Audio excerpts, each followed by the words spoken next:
buntag kaninyong tanan mga kaigsunan ko diha sa City Jail maa sa Annex naot pang nakamo sa maayong panglawas. Mga akong pagampo nga unta ang Ginoo naguban kaninyo karon. Salamat kay sa Ginoo sa kay gayonan nga gihatag niya kanato aron makapaminaw kita sa pulong sa Ginoo. Ako sab nga ginaabi-abi ang mga kaigsunan nato diha sa SKS nila Brother Mark Singh o sa iyahang staff o sa tanan nga naminaw niining ato ang pagsibya, pag video.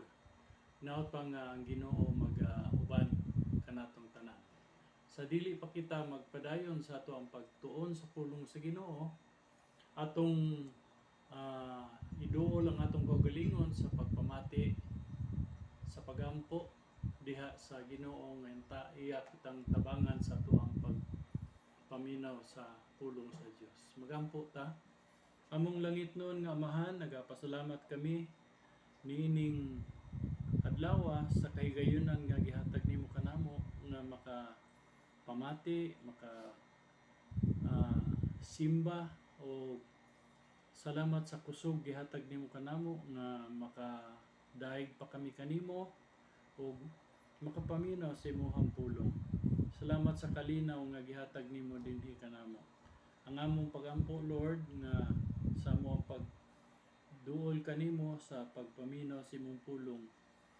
Tabangan nimo kami uban sa gahom sa Balang Espiritu sa pagsabot sa mga butang o naunta Lord pinaagi sa gahom sa imong Espiritu Santo imo kami bag-ohon aron nga kami magkinabuhi nga malipayon taliwala sa mga kalisod, mga pagsulay sa among kinabuhi. Among giampo kining tanan ug ipangayo sa pangalan ni Jesus. Amen. Okay. Sa makausap pa magpadayon kita karong buntag aron sa pagtuon sa pulong sa Ginoo. Karong buntaga atong sugdan ang usa ka serye sa pagtuon diha sa atong panaw sa kabag-uhan o kaayuhan gikan sa ato ang mga problema sa kinabuhi, sa ato ang mga ginaagian nga mga pagsulay, mga kapakyasan nga mupanaw kita padulong ngadto sa kadaugan.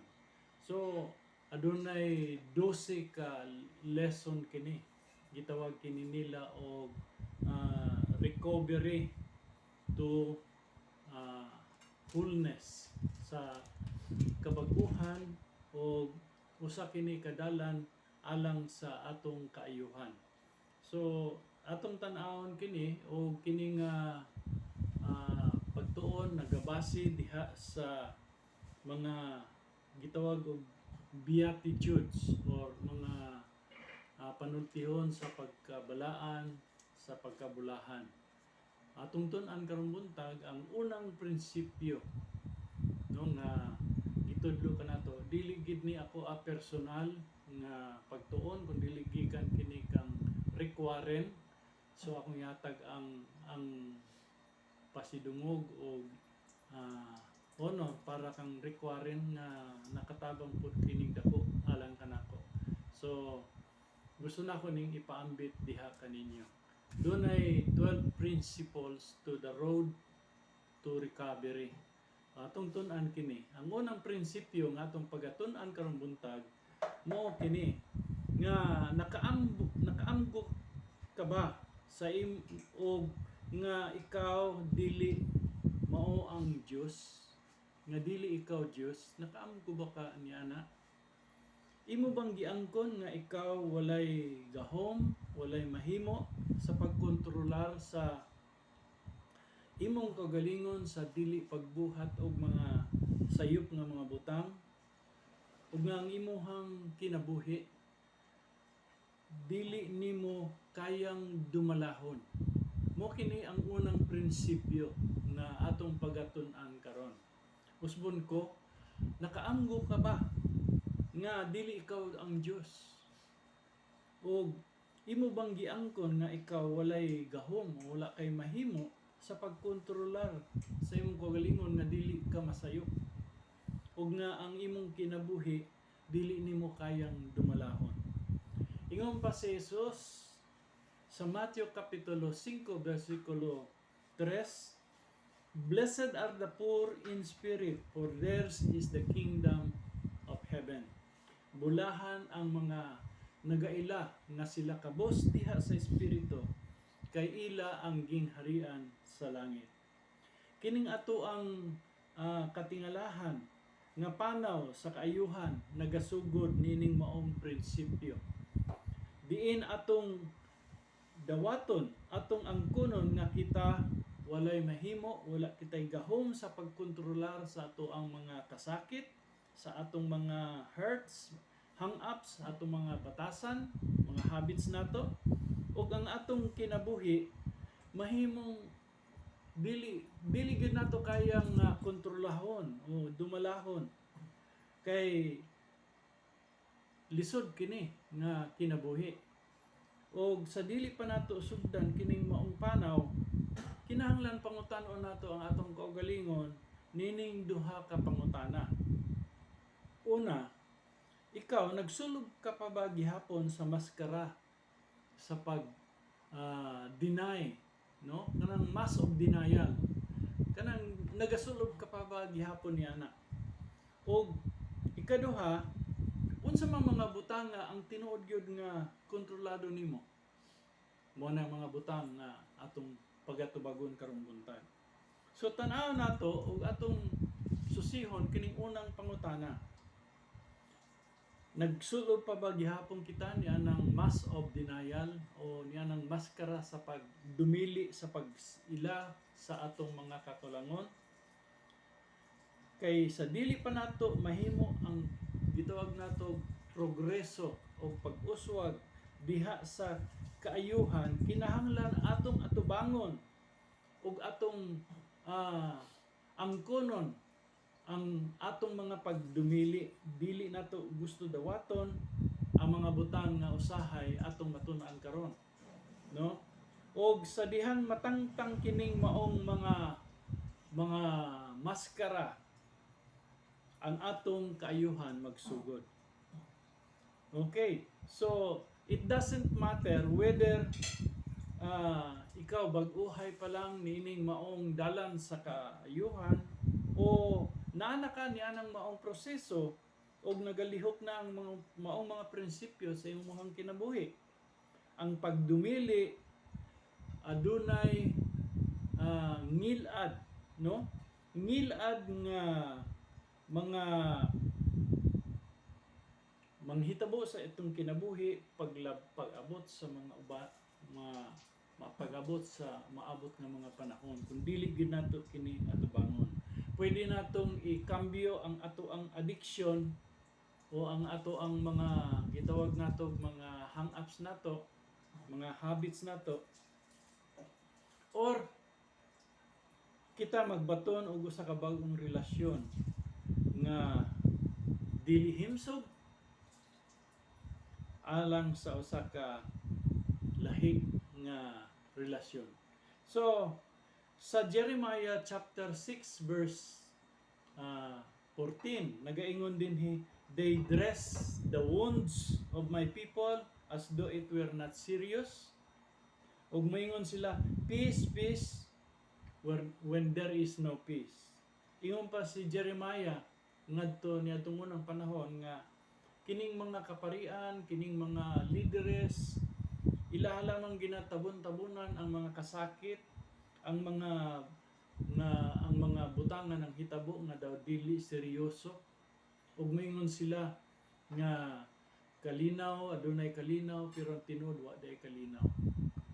Dunay daghang mga tao nga ingon ani karon nga ilaha lamang ginadinay, ilaha lamang ginadumilian, dili nila ilhon ang tinuod nga mga butang nga naganghitabo sila ang kinabuhi.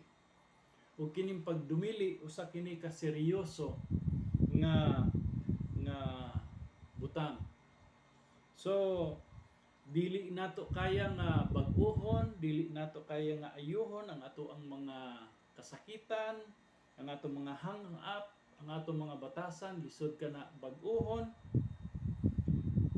pinaagi lamang sa pagpakaroon ingnon nga wala sila naga-exist, dili nato na kaya buhaton.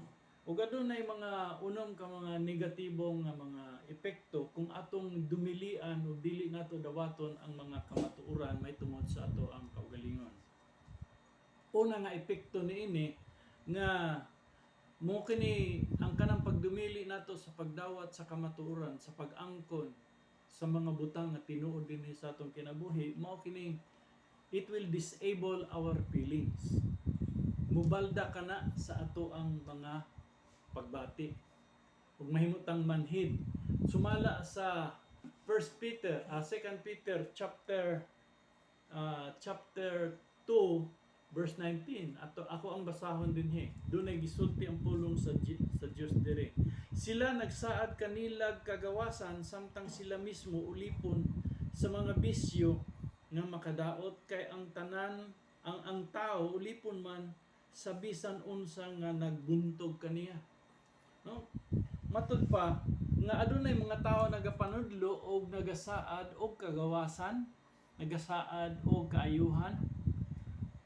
Apan gingon dinhi nga kining mga tawhana nga samtang sila mismo ulipon sa ilahang kaugalingong bisyo. O kay ang tanang tao ulipon man sa bisan unsa nga nagbuntog kaniya.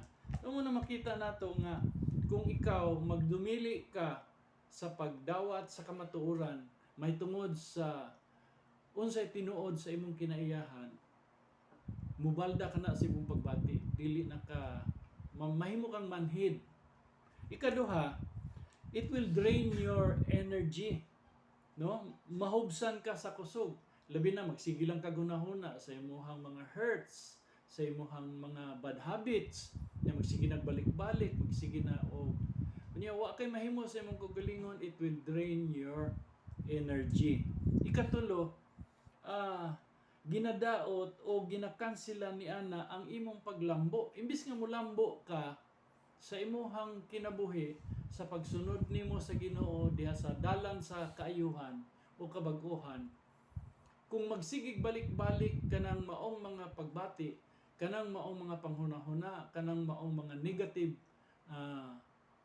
thoughts and feelings and past experiences, kanang mga hurts, kanang mga bad habits nato, kanang mga hang-ups nato, munay mo daot sa ato ang paglambo ug dili ka na mukansila ka na ug dili ka na makatabang ka nato. Ika-upat, it will isolate us from God. No, makita nato nga sa Genesis chapter 3 verse 7 to 8 nga ang mga tao sa dihang ang unang tao siya danog si Eva sa diha nga nakasala sila o mipahilayo sila ngadto sa Dios. Napahilayo sila ngadto sa Dios. Sa diha milapas sila sa sugo sa Ginoo sa ilaha, gipahimang na sa Ginoo sa ilaha, na nahimulag sila og sila nakasala og sila giawog sa Dios tungod sa ilahang kasalanan. So kanang kung giangkon lang unta ato nila o ilahang gipaubos ang ilahang kaugalingon, dili sila mahimulag o mahilayo sa Dios. So kining atong pag-deny, kining ato ang pagdumili sa pag-angkon sa atong mga kapakyasan, kining atong pagtabon-tabon sa ato ang mga kapakyasan, tabunan nato ang atong mga kakulangon, mo kanay magpahimulag ka nato ngadto sa Dios. O magpahimulag pud kini, magpahilayo kini sa atong relasyon ngadto sa atong isig ka tao, no? Ingon pa sa Ephesians chapter 4 verse 25 atong mabasa dinhi nga gisulti dinhi sa pulong sa Ginoo. Ephesians chapter 4 verse 25 ingon dinhi nga akong basahon. Ingon dinhi, kung masuko kamo, bantayan nga dili kamo makasala, ug ayaw palungtara ang inyong kasuko sa tibuok adlaw. Ayaw hatagi higayon ang yawa. So, makita nato dinhi nga kining kasuko mupahilayo kanato sa ato ang relasyon ngadto sa atong isig ka tawo. Kining kasuko og kayugot, no, munay mo pahilayo kanato. Giingon diri nga kung masuko ka mo bantay nga dili ka mo makasala ug ayaw palungtara ang inyong kasuko sa tibok adlaw. Ayaw hatagi og higayon ang yawa. So kining kasuko mura na siya og kana bang handle ba sa sundang nga kung imo na gani ng gunitan andam na ka nga mo tigbas niya na. So it alienates us from other human relationship. Kining kasuko. Unom mao nga it will lengthen our pain. No, ginalugwayan sa maong kanabang i-deny nato nga kita doon na tayo mga hurts, doon na tayo mga hang-ups, doon tayo mga bad habits. Murag ginalugwayan nato ang kasakit dinhi sa atong kaugalingon. So, kining pagdumili sa pagdawat nga kita doon na tayo mga kakulangon, mga kapakyasan, ug wala tayong mahimo kung atong dumilian ang pag-angkon nga wala tay mahimo sa pagbag-o sa atong kaugalingon o sa pagkontrolar sa atong kaugalingon. Kung atong i-deny ka na mo nay mahimong hinungdan nga mabalda ang ato ang mga pagbati, mahimo natang manhid, madrain ang atong energy, no, o ang ato ang paglambo, pagtubo diha sa Ginoo, pag-uswag nato diha sa Ginoo, madaot o mahimulag kita, mahilayo kita sa Dios ug ngadto sa atong isig ka tawo, o magpadayon hangtod sa hangtod ang atong mga kasakit. So kung magsugod kita sa dihang magsugod na kita sa paglihok ni ining maong prinsipyo, una gyud nga kinahanglan makaamgo kita nga kita dili mao ang Dios ug atong dawaton ang atong powerlessness. Wala tay mahimo niini. Ug makita nato nga kung ato ning buhaton, no, atong angkunon o atong dawaton nga kita wa tay mahimo, ang kabag-uhan mo sulod o musugod na dinhi sa atong kinabuhi. Ug makita nato nga ang atong daan nga mga kinaiyahan sa pagkontrolar sa atong mga hurts, sa atong mga hang-ups, sa atong mga habits, dili na mugana. O makita nato nga sa diha nga kining i-recognize nato ang ato ang panginahanglan sa pagdawat sa atong powerlessness, ang atong kanabang kahakog sa gahom sa pagkontrolar sa sitwasyon, mapulihan kina og kaayuhan, o timan-an nato nga kining ato ang kanabang kahakog nato, kanabang gitawag nato o kanabang tinguhan nato sa pagkontrolar sa sitwasyon sa atong kinabuhi sa mga butang, naggikan kana o ang iyahang tinubdan mao ang atong kahuyangon, dili gikan sa atong kusog. Tungod kay huyang kita niya ng butang nga gusto natong kontrolahon kana. So kinahanglan atong ma-realize, atong kinahanglan makaamgo kita nga lisod nga bag-ohon ang atong kaugalingon pinaagi sa atong kaugalingong pamaagi. Tinuod lisod kini apan gisulti ni Jesus, no, iyaha kining gitagaan o kasulbaran, ug miingon si Jesus nga with man this is impossible, but with God all things are possible. Nasayod si Jesus nga lisod kini apan iyahang gitagaan kini kasulbaran sa diyang miani siya dinhi sa kalibutan. Pinaagi lamang gayud kaniya, miingon siya, without me you can do nothing. Kung wala ako, wala gayud kay mo'y mahimo. So atong tan-awon unsa may mahitabo dinhi nato kung atong dawaton ang atong gitawag nga pagkawalay mahimo, powerless, o sa dihang atong buhian kining mga gitawag natog nagapangawat sa ato ang kalinaw o kaayuhan. Una nga tanaw nato kining mga nagapangawat o daot sa atong kalinaw, sa ato ang kauswagan. Una, ang garbo. Ingon pa sa Proverbs chapter 22, no?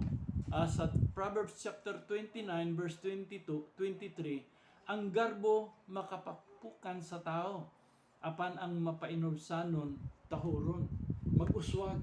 Gidungtan sa Dios ang mga mapasigarbuhon, apan iyang panalanginan ang mga mapaubsanon. So, kung atong i-let go kanang maong butang nga nagakawat sa ato ang kalinaw, sa ato ang kaayuhan, no, igsoon ikaw makadawat kag panalangin o kaayuhan gikan sa Ginoo. O kini pong gitawag nga panultihon nga unta kon, no? So mga kuan kana, mga pagbati o mga pulong kana nga adunay pagduha-duha o pag-ila nga walay mahimo ang Dios. Nang ora ba og kulang siya sa iyang pagtuo. Ug naa siyang hunahuna kanunay unta kon, no? Only if unta kon misugot pa lang ko, unta kon nagbago pa lang ko, unta kon kung wala pa lang unta ko mag muadto dito makigminyo niya, or unta kon nisugot pa lang ko sa iyahang hanyag kanako, nagusog na unta akong kinabuhi. So kana nagadaot kana sa ato ang kalinaw, kay mo man ay magbalik-balik sa ato ang panghunahuna, mura ka og hasulon nga unta kung ni sugot pa lang unta ko, dili ko maingon ani karon. No.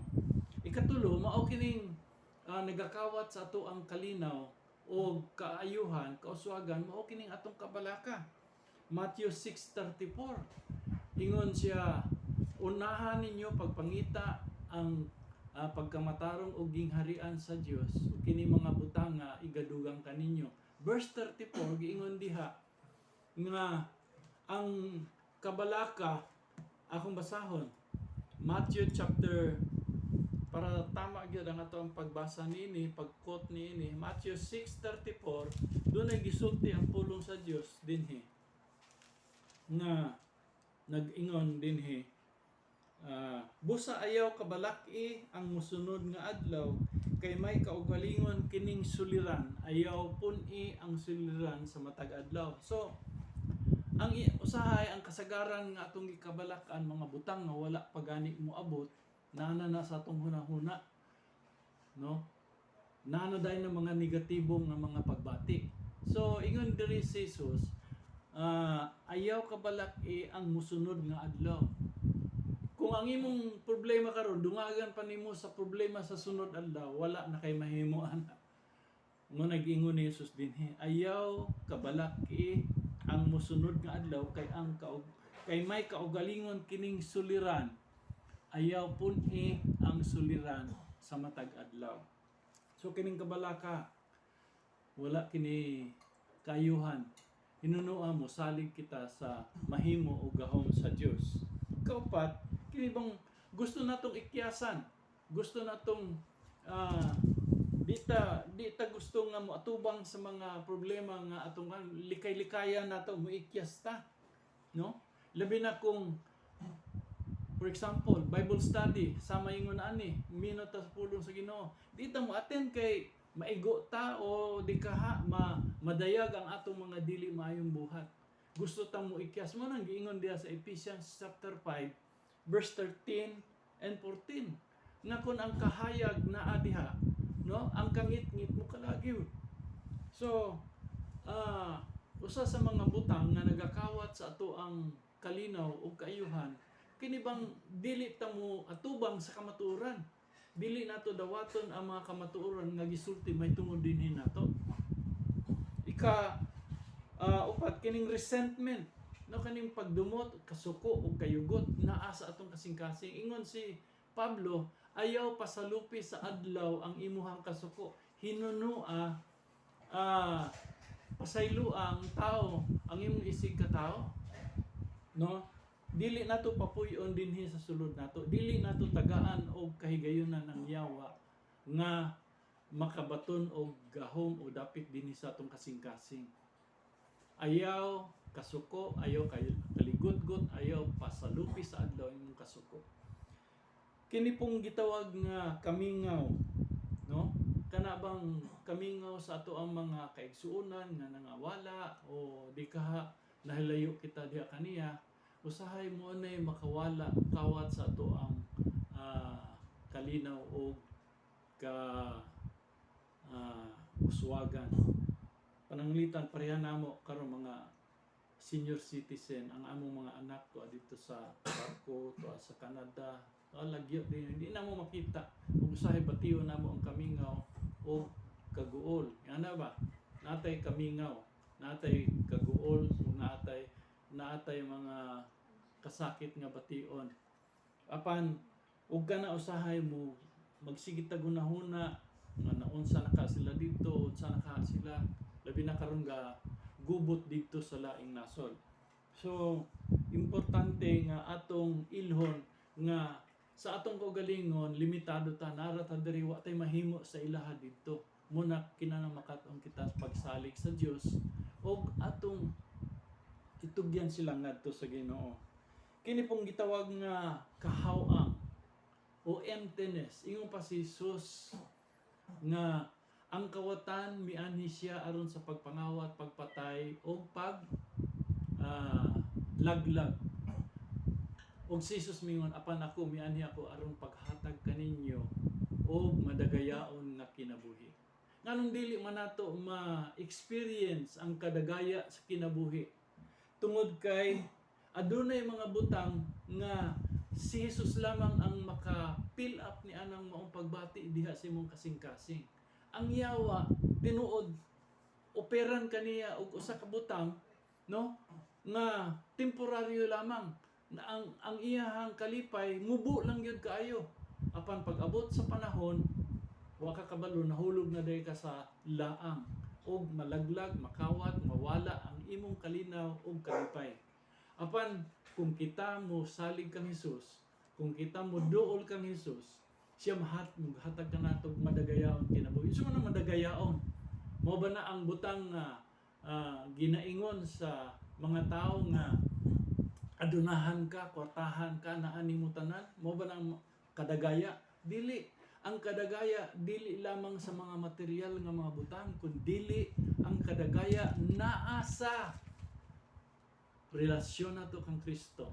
Ingon pa ang usa ka panultihon bisan pag mawad-ang ka sa tanang mga butang sa kalibutan ug ang mahabilin na lamang si Jesus sa imong kinabuhi siya na lamang ang nabilin sa imong kinabuhi you have everything you need ang mga butang nga nawala sa tanan imong gikinahanglan nawala na pero you have Jesus in your heart you have everything you need because you have Jesus so kinahanglan nato si Jesus usahay kini mga butang nining kalibutan na mo ni mukawat moingon ta nga unta kung pareho pa lang ko niya na unta ko'y sakyanan o unta kung anak pa lang kog dato adunahan unta ko no so kining kahaw ang nato si Jesus lamang ang maka puno niya na siya lamang ang maka-fill up niya ng kahaw ang sa atong kinabuhi o kining gitawag nga kahakog no selfishness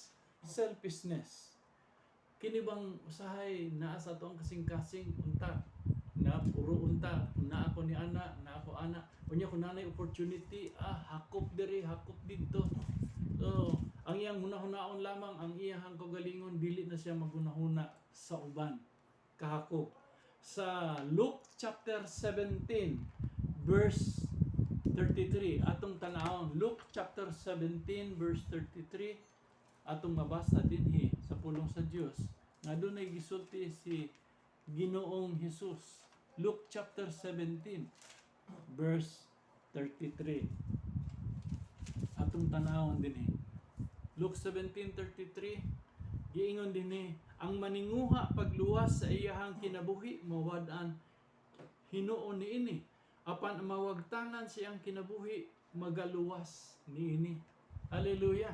No, giingon si Jesus dinhi, ang maninguha pagluwas siyang kinabuhi mawad-an noon niini. Apan ang mawagtangan sa iyahang kinabuhi magluwas niini. Amen. Doon na sa gisulti versikulo 34 dere. Niadtong gabi na may duha ka tawo sa igdaanan, ang usa kuhaon, ang usa ibilin. Hinumdum mo ni sa asawa ni Lot sa dihang gihukman sa Ginoo ang Sodom and Gomorrah.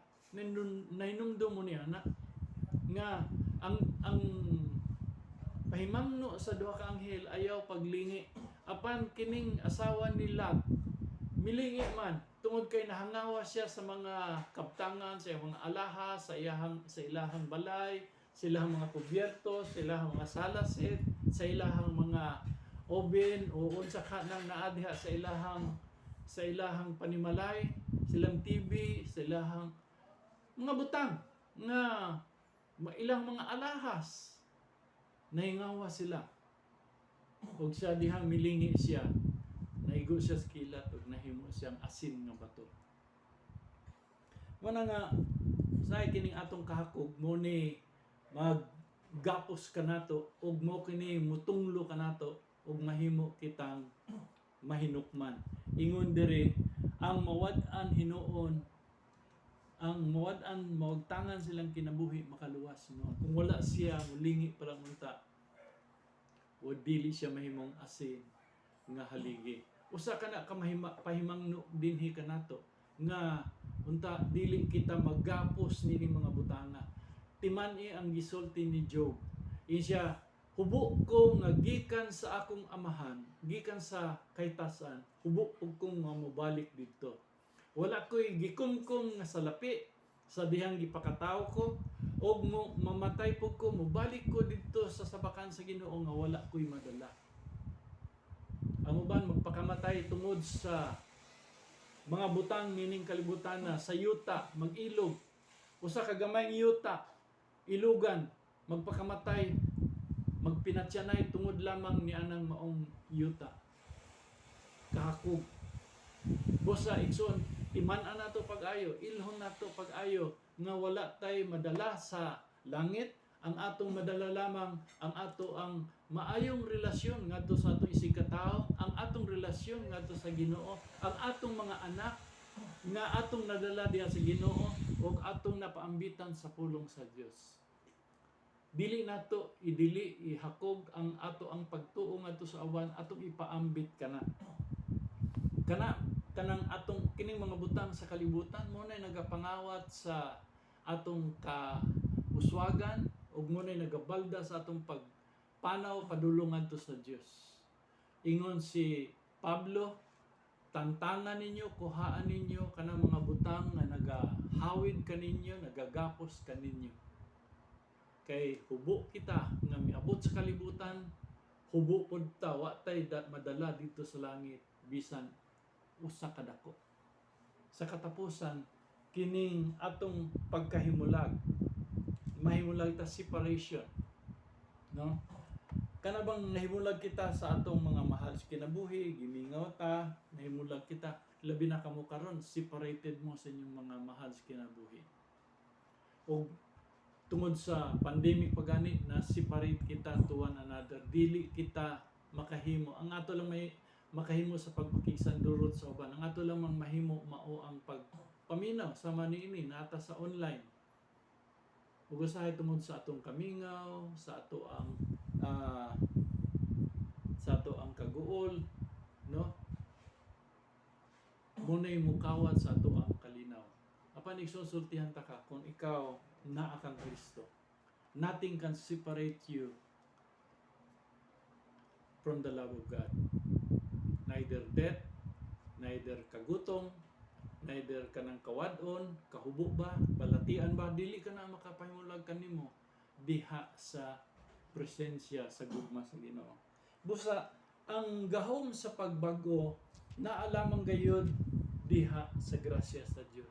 Kung wala ang grasya sa Dios, wala gid kita mahimo igsoon. So, niining maong prinsipyo karon sa unang prinsipyo sa dalan ngadto sa kaayuhan o kauswagan nga kinahanglan makaanggo kita o ma-realize nato nga dili kita Dios. ug nga kita ang kuno nato nga wala kitay mahimo sa pagkontrolar sa ato ang mga sayop nga binuhatan. Ug atong ilhon nga ang atong kinabuhi lisod kaayo i-manage ang atong kinabuhi. Unang gikinahanglan nato ang Ginoo. Gikinahanglan nato ang iyahang presensya sa ato ang kinabuhi. Gikinahanglan nimo si Jesus. Akong pangutana kanimo karong buntag, nadawat na ba nimo si Jesus sa imong kinabuhi? Naa na ba siya nagpuyo sa imong kinabuhi? Siya na ba ang nagakontrol sa imong kinabuhi? O basin ikaw lang gihapon nag-attend kag Bible study pero ang nagakontrol sa imong kinabuhi, ang nagalingkod sa trono sa imong kinabuhi si ako lang gihapon, si Satanas lang gihapon. Muna nga hinumdumi nga ang unang prinsipyo, gusto kita nga mag-uswag, gusto kita makapadayon sa paglambo sa atong kinabuhing Kristohanon o padulong sa dalan sa kabag-uhan, mao nga kinahanglan idlhon nato atong kinahanglan makaamgo kita dili ta Dios, dili nato kaya bag-ohon ang atong kaugalingon ug natong i-admit nga kita wala tay mahimo. Umiyon ta, Lord, kung wala ka, wala jud ko'y mahimo. Wala ko'y mahimo, Lord, sa pag-control sa akong mga tendency to do the wrong thing. No? Wala tay mahimo. Kinahanglan nato nga siyang magkontrola sa atong kinabuhi. Igsoon, kung wala pa nimo madawat si Jesus karong buntag, o wala pa siya magpuyo sa imong kinabuhi, dapiton ko ikaw sa pag-ila sa imong panginahanglan diha kaniya. Ilha nga ikaw wala kay mahimo sa imong kaugalingon o gikinahanglan nimo si Jesus sa pagbag-o kanimo, sa pagpasaylo kanimo, paghatag kanimo og bag-ong kinabuhi. Siya lamang. Ug paghinulsod sa imong mga sala, ilha nga si Jesus namatay dito sa krus tungod og alang kanimo. Ug siya lamang ang makahimo sa paghatag kanimo og bag-ong kinabuhi. Magampo tayo igsoon. Among langit nun o may ugmaon nga Amahan, nagapasalamat kami kanimo karong buntag. Salamat Lord sa imong pulong. Nga Lord, gipahayag niini nga ikaw lamang gayud ang may gahom sa pagbago sa among kaugalingon. Ug nga among dawaton ug among ilhon nga dili kami Dios, wala kami gahom sa pagkontrolar sa among kinabuhi. Kung wala ka, wala may mahimo Ginoo. Ug kung adunay usa o duha nga naminaw karon nga wala pa makaila kanimo, Lord, tagay sila sa espiritu sa pagtuo sa grasya aron nga sila magdawat kanimo inyong nga personal nga manluluwas sa ilahang kinabuhi. Salamat kayo o Dios ug ako nag-ampo Lord para sa tanan nga adunay gibati, adunay Ginoo kanang aduna sila'y hearing karong sunod semana. Tabangi sila Ginoo nga maka uswag o tagay sila ikaduhang higayon o Dios nga ikauban nila makabaton sila bag-ong kinabuhi dito sa gawas. Salamat kay kanimo Ginoo. Ug among gitugyan kini among mga pag-ampo pinaagi sa pangalan ni Jesus. Amen and amen. Igsoon sa makausap pa sa sunod panahon nga kita maminaw sa pulong Ginoo, atong tun-an ang kaduhang prinsipyo sa ato ang dalan diha sa kaayuhan. May buntag ug daghang salamat kaninyong tanan.